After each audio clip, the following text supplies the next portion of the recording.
قبلہ یہ بتائیے کہ یہ جو عظمتوں والی بیوی ہیں جن کی اتنے فضائل ہیں کہ ان کے متعلق رسول خدا صلی اللہ علیہ وآلہ وسلم نے ارشاد فرمایا کہ فاطمہ تو بذات منی، کہ فاطمہ میرا ٹکڑا ہیں، اللہ کے نزدیک اس بیوی کا کیا مقام ہے؟ بسم اللہ الرحمن الرحیم۔ سب سے پہلے میں والعصر نیوز کی پوری ٹیم کا شکر گزار ہوں کہ انہوں نے مجھے یہ موقع عنایت فرمایا، اور قائد ملت جعفریہ پاکستان آغا سید حامد علی شاہ المصفی النجفی سرکار کی جانب سے عالمی عشرۂ ایام فاطمیہ کے اس موقع پر مجھے یہ سعادت نصیب حاصل ہو رہی ہے۔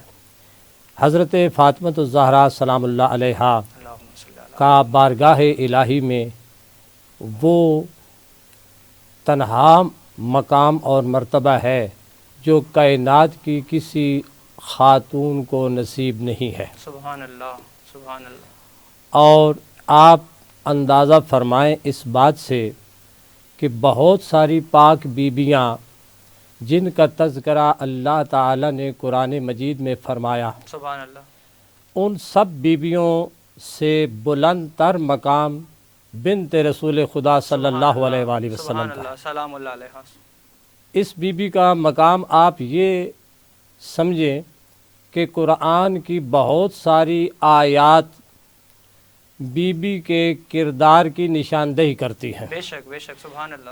یعنی جو عمل پاک بی بی حضرت فاطمۃ الزہرا سلام اللہ علیہا نے کیا وہ قرآن کریم کی آیت بن گئی۔ سبحان اللہ، سبحان اللہ، بہت خوب۔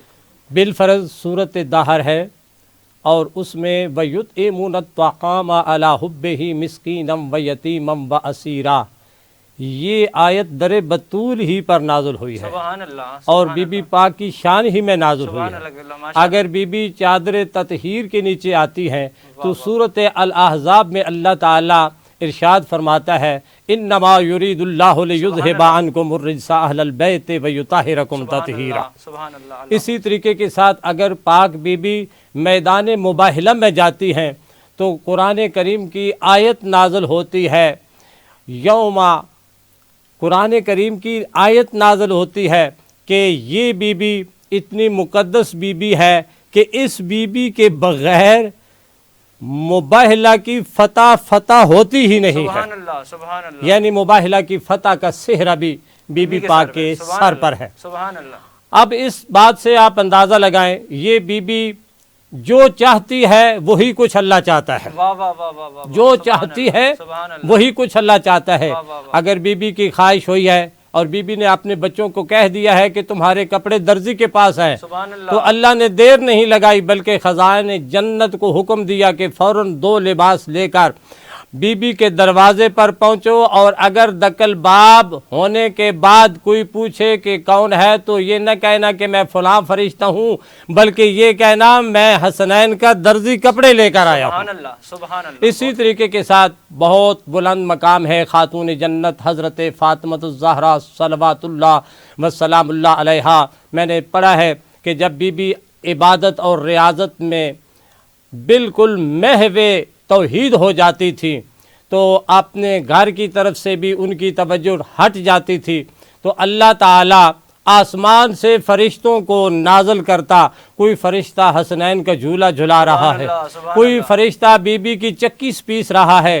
یہ آسمان سے فرشتے جو نازل ہوتے ہیں یہ کسی اور بی بی کے گھر میں نہیں ہوتے تھے بلکہ بنت رسول خدا کے گھر میں نازل۔ سبحان اللہ، یہ اس گھر کی عظمت ہے۔ اس گھر کی عظمت ہے کہ اس گھر میں ملائکہ نازل ہوتے ہیں، اور اتنی بڑی عظمت ہے کہ ملک الموت بھی بغیر اجازت کے اس گھر کے دروازے کے اندر داخل نہیں ہوتا۔ سبحان اللہ۔ یہ مقام ہے، تاریخ بھی بتاتی ہے، یہ مقام ہے۔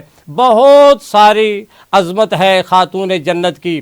المختصر اتنا سمجھ لیں کہ رضائے فاطمہ رضائے خدا ہے۔ سبحان اللہ۔ رضائے فاطمہ رضائے خدا ہے، اور حضور نے بھی ارشاد فرمایا ہے کہ جس سے فاطمہ راضی اس سے میں راضی، اور جس سے میں راضی اس سے اللہ راضی ہے۔ سبحان اللہ، بہت خوب۔ تو گویا کہ رضائے فاطمہ رضائے توحید ہے، سبحان اللہ۔ اور اس مقام پر پہنچنے والی اور کائنات میں کوئی بیوی نہیں ہے کہ جس کا کردار اس طرح چن کر اللہ نے قرآن مجید میں تسبیح کے دانوں کی طرح آیات بنا کر نازل فرمایا ہو۔ سبحان اللہ، بہت خوب، بہت خوب۔